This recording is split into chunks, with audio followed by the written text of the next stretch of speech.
फागुन के त्यौहार में मेरा देवादिदेव महादेव माता पार्वती के साथ होली खेलता है, मेरा कृष्ण कन्हैया राधा रानी के साथ होली खेलता है। आप भी अपने इष्ट मित्रों के साथ होली खेलिए और दिल से खेलिए। एक बात बहुत ध्यान लगाकर सुनिए, एक बेलपत्री और उस बेलपत्री में एक चंदन की बिंदी और एक अक्षत का दाना मात्र रखकर भी अगर शिवालय पर चढ़ा दी जाती है, एक बेलपत्री, एक चंदन का बिंदी और चंदन फिर निवेदन करेंगे। आज के ज़माने में तुम लोग सब घिसा घिसाया पड़ा पड़ाया डब्बी का सामान ले लेकर, वो नहीं, चंदन की मुठिया रखो, थोड़ा सा भी घिसो, जरा सा भी घिसो, उसकी एक बिंदी और एक चावल का दाना। जब हम भगवान देवादिदेव महादेव को समर्पित करते हैं, अपनी कामना कर कर समर्पित करते हैं, तो निश्चितता है कर भगवान उसका फल शीघ्र प्रदान कर देते हैं। भले आपने कुछ करा ना करा, उसका फल तुम्हें मिलेगा। शरीर में बहुत बड़ा रोग हो गया, छूटने को तैयार नहीं है, बड़े बड़े इलाज करवा लिए, बहुत दिखा लिया, बहुत सब दूर इलाज करवाया, सब दूर दिखाया, पर मिटने को तैयार नहीं है, तो फिर अबीर का प्रयोग, एक चावल का दाना, एक श्वेत पुष्प और अबीर भगवान शंकर को समर्पित कर, धीरे धीरे धीरे धीरे शरीर का रोग अपने आप समाप्त होना प्रारंभ हो जाए। होली में मोटे मोटे ढूंढ जलाए, ढूंढा की राख तैयार होती है, उसका कालापन जो तैयार होता है उसको उठाकर ले आए और कपड़े में उसको छान कर राख तैयार कर 3-4 बार छानने के बाद उस भस्म को 12 बजे से 1 बजे के बीच में शिव जी को समर्पित कर देता है और उस भस्म को उठाकर उसमें घी मिलाकर पर तिलक लगाकर चले जाता है और जिंदगी कभी हार नहीं सकता, विजय ही पाता है, उसकी कभी हार नहीं हो सकता। 13 तारीख को रात्रि को होली जलेगी, 14 तारीख को खेली जाएगी। 5 मंदिर में हम भी कैसरिया जल चढ़ाने के लिए बाबा को जाते हैं। महादेव की होली सीहोर में मनाते हैं, वो 15 मार्च की रहेगी। सीहोर में महादेव की होली होती है, आप लोग आए हो कभी? जैसे तुम्हारे ब्रज में होली होती है, ऐसे हमारे सीहोर में जिस दिन होली जलती है उसके दूसरे दिन नहीं, होली जलने के दूसरे दिन तो दुरणी होती है, उसके दूसरे दिन, मतलब जैसे आज होली जली है तो कल हमारे यहाँ महादेव की होली नहीं होगी, परसों ऐसा होता है। मतलब एक दिन बीच में छूटता है, क्योंकि उस दिन तो लोगों को सबके अपने अपने परिचितों के यहाँ जाना पड़ता है, कहीं कोई गमी में जा रहा है, कोई होली खेलने जा रहा है, कोई कुछ करने जा रहा है, तो उसके अगले दिन हमारे यहाँ महादेव की होली होगी। मैं सबसे निवेदन करूंगा, कभी मौका लगे तो हम सूचना देंगे आपको, सीहोर की कथा में बोलेंगे, तो कभी मौका लगे तो एक बार महादेव की होली खेलने के लिए आप सीहोर कभी मौका लगे, तुम ब्रज की होली तो बहुत खेले होगे, एक बार महादेव की होली खेलने सीहोर आओ। हमारा कुबेरेश्वर बाबा भी होली खेलता है, ऐसा रंग में रंगता है कि वो फिर रंग कभी छूटता ही नहीं। एक ही दिन करते हैं तो कभी अपने स्वभाव को नहीं बदलना। हम भी उसमें रहते हैं, पूरी होली में आपके साथ में गुलाल खेलने पे हम भी साथ तुम्हारे साथ साथ चलते हैं, क्योंकि हम 5 महादेव के साथ होली खेलने के लिए उस दिन निकलते हैं। 5 महादेव, उस दिन हमारा नियम रहता है 5 महादेव के मंदिर जाना है, उनके साथ रंग खेलना। 5 महादेव के साथ जो रंग खेला वो जिंदगी में पंचम इंद्री हो, चाहे वो कर्म इंद्री हो, चाहे वो ज्ञान इंद्री हो, चाहे वो मन रूपी इंद्री हो, ये सब भगवान के रंग में रंगी रहे, इसलिए हम 5 महादेव के साथ होली खेलने के लिए उस दिन निकलते हैं। कभी आपको मौका लगे तो आप अंदाजा लगाना, जो सीहोर के आसपास के हो या आसपास रहते हो, और छुट्टी मिल जाए तुम्हें होली के समय पर, तो उस समय पर स्मरण करना, जिस दिन होली जलती उस दिन नहीं, उसके दूसरे दिन भी नहीं, उसके तीसरे दिन शिव तत्व। सुबह हम जल्दी उस समय 9 बजे होली खेलने के लिए बाबा के साथ निकल गए। शिव तत्व अहम से अहंकार से दूर हो जाओ, दिवाली तुमको थोड़ा सा अभिमान सिखा सकती है, रक्षाबंधन तुमको थोड़ा सा अभिमान सिखा सकती है, मकर संक्रांति तुमको थोड़ा सा अभिमान सिखा सकती है। कई माताएं मकर संक्रांति पर सामान बांटती है, कोई कहेगी मैंने चलनी बांटी, कोई के मैं बाल्टी बांटी, कोई के मैं डब्बा बांटी, मैंने तो ये बांटा, मैंने तो थोड़ा सा अहंकार सिखा सकती है मकर संक्रांति भी। रक्षाबंधन भी तुमको अहंकार सिखा सकती है, मैंने तो देखो चांदी की राखी बांधी, मैंने सोने की राखी बांधी, मेरे बहन ने साड़ी दी, मेरे भाई ने ये दिया, मेरे भाई ने, वो भी अहंकार सिखा सकती है। दीपावली भी अहंकार सिखा सकती है कि मेरे पर्दे इतने के लगाए, सोफा सेट इतने का लिया, बेडशीट इतने के लिए, मैंने घर में रंगोली ऐसी डाली, मैंने गुजिया पपड़िया ऐसा बनाया, वो भी अहंकार सिखा सकती है। सारे त्योहार अभिमान सिखा सकते हैं, केवल एक होली ऐसी होती है जो अहंकार से विहीन सिखा सकते हैं। मालूम नहीं पड़ता व्यक्ति की शान क्या, सत्ता क्या, शोहरत क्या, कौन हो तुम, वो रंग में डूबे हुए हो।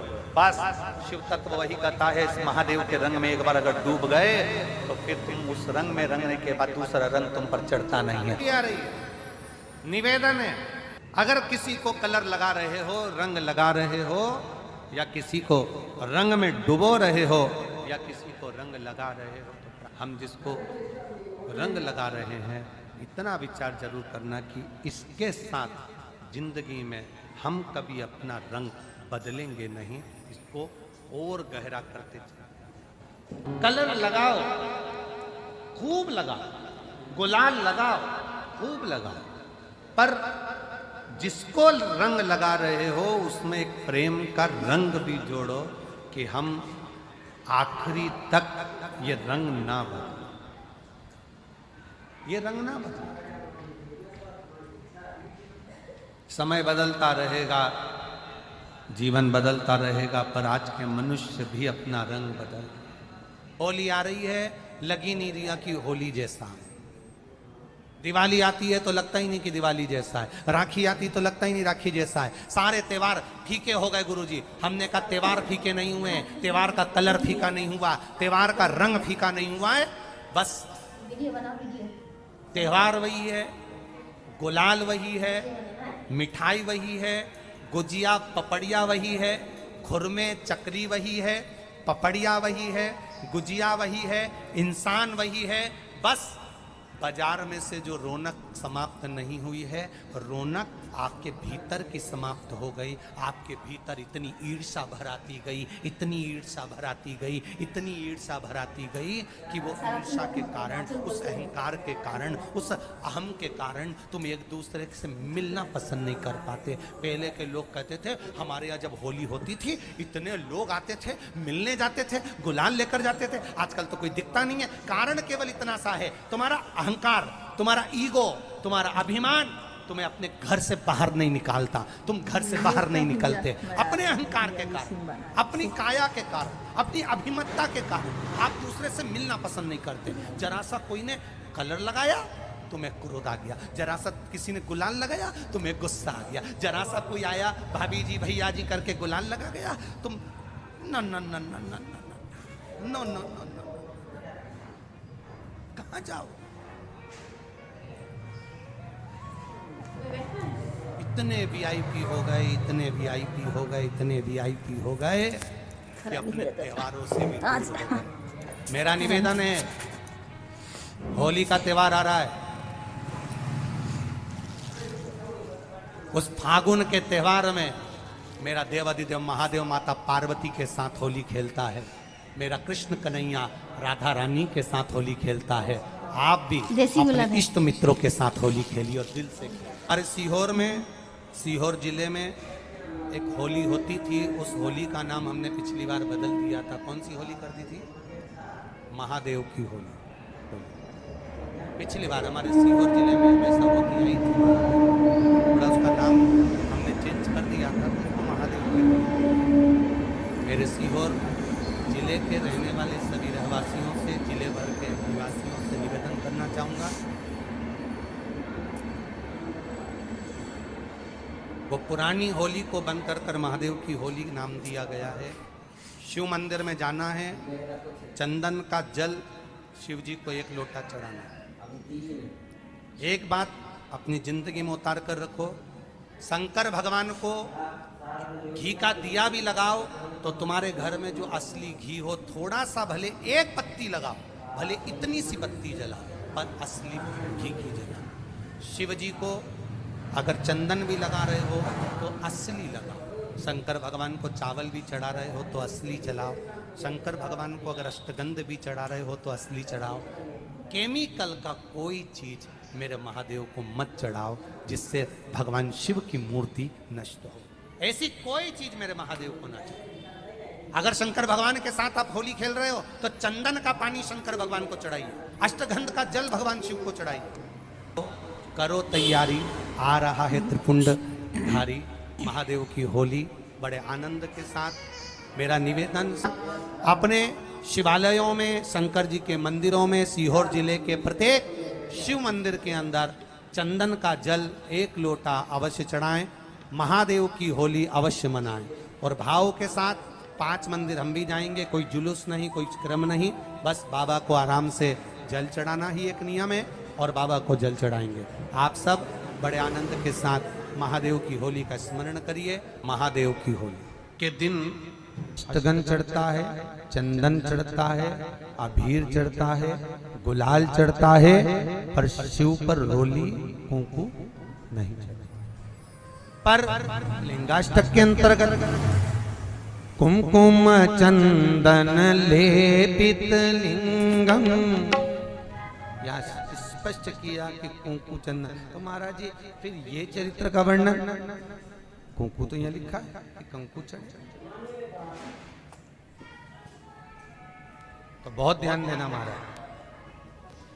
शंकर भगवान के शिवलिंग पर आपको फिर निवेदन करूंगा,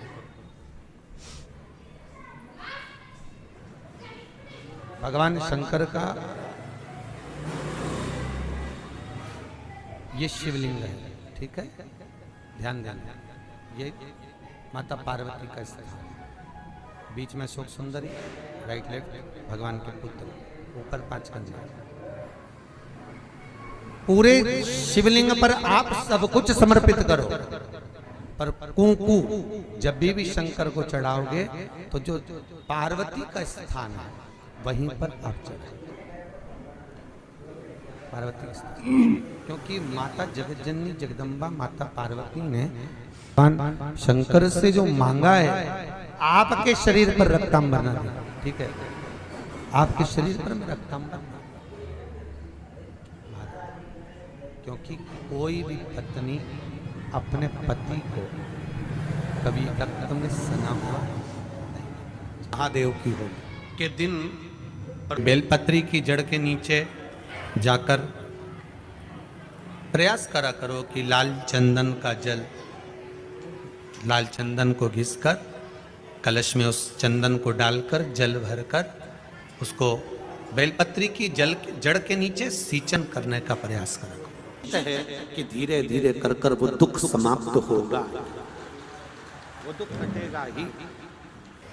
एक बहुत ध्यान देने वाली बात है कि अगर मान लो कि कहीं पैसा अटक गया है, नहीं आ रहा है, बहुत अथक प्रयास कर लिया, चंदन का जो जल होता है, ये व्यक्ति के जीवन में जो धन कहीं रुक गया, अटक गया, नहीं दे रहा, बेलपत्री के वृक्ष के नीचे, जड़ के नीचे सींचन करने से वो प्राप्त होता है। अथर्ववेद में वर्णन किया गया कि पीपल के वृक्ष की जो जड़ होती है, बेलपत्री के वृक्ष की जो जड़ होती है और आंवले के वृक्ष की जो जड़ होती है, इसके नीचे स्वर्ग का निवास होता है। किसका निवास है? स्वर्ग का निवास। जहां पर ये वृक्ष होता है और उस वृक्ष के नीचे बैठकर हम जब किस जल का सींचन कर रहे हैं, जैसे अभी आपको कहा था कि जल में अगर लाल चंदन मिला हो और आप बेलपत्री के जड़ में सींचन कर रहे हैं तो लक्ष्मी की आवक बढ़ेगी। कहीं पैसा अपना अटक गया, नहीं आ रहा, आएगा। पीपल की जड़ में इत्र का जल, पीपल की जो जड़ होती है उसमें इत्र का पानी, थोड़ा सा जल, उसमें थोड़ा सा इत्र का भाग हो महाराज, और आप भगवान पीपल देव, पिपलेश्वर महादेव का स्मरण कर कर पीपल की जड़ में अगर जल चढ़ा रहे हैं और मान लो शरीर में कोई कष्ट हो गया है, शरीर में कोई रोग हो गया है, कोई मालूम पड़े ये हाथ 4 दिन से दुख रहा है या 4 दिन से ये नस दब गई है या ये कमर दब रही है, तो आप 2-4 दिन कर देखो। कलश के अंदर जल, जल में इत्र का थोड़ा सा भाग, पीपल की जड़ के नीचे आप उसका सींचन करिए पिपलेश्वर महादेव के नाम से। उस जल को थोड़ा सा भाग लेकर आ जाओ उसी में से जो चढ़ाया है, और उस स्थान पर जहां कष्ट है उसको लगाना प्रारंभ करिए। 2 दिन 3 दिन कर देखो। प्रैक्टिकल करने में क्या जाता है, सीवर वाला महाराज झूठ बोल रहा हो तो।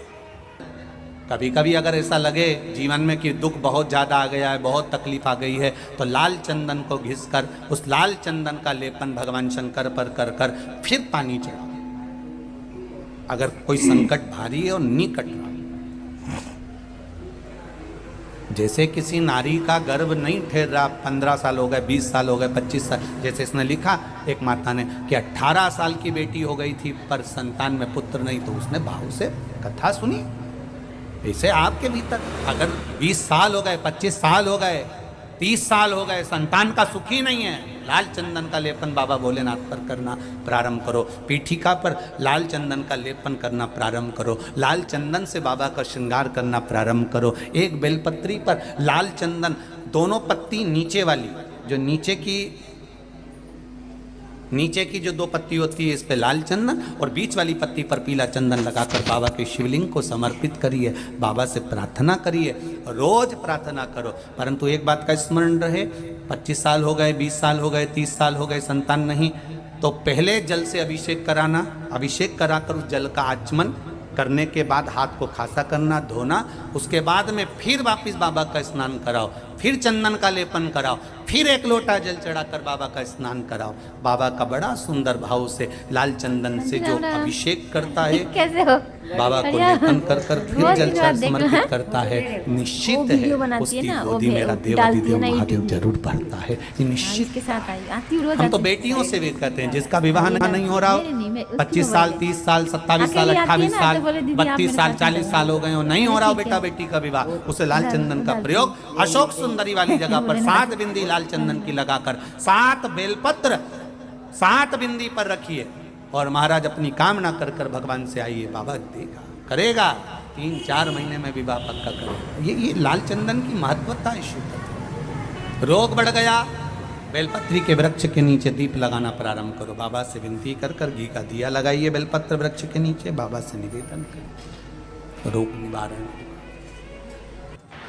एक लाल चंदन होता है, एक पीला चंदन होता है, 2 तरह का चंदन होता है। जैसे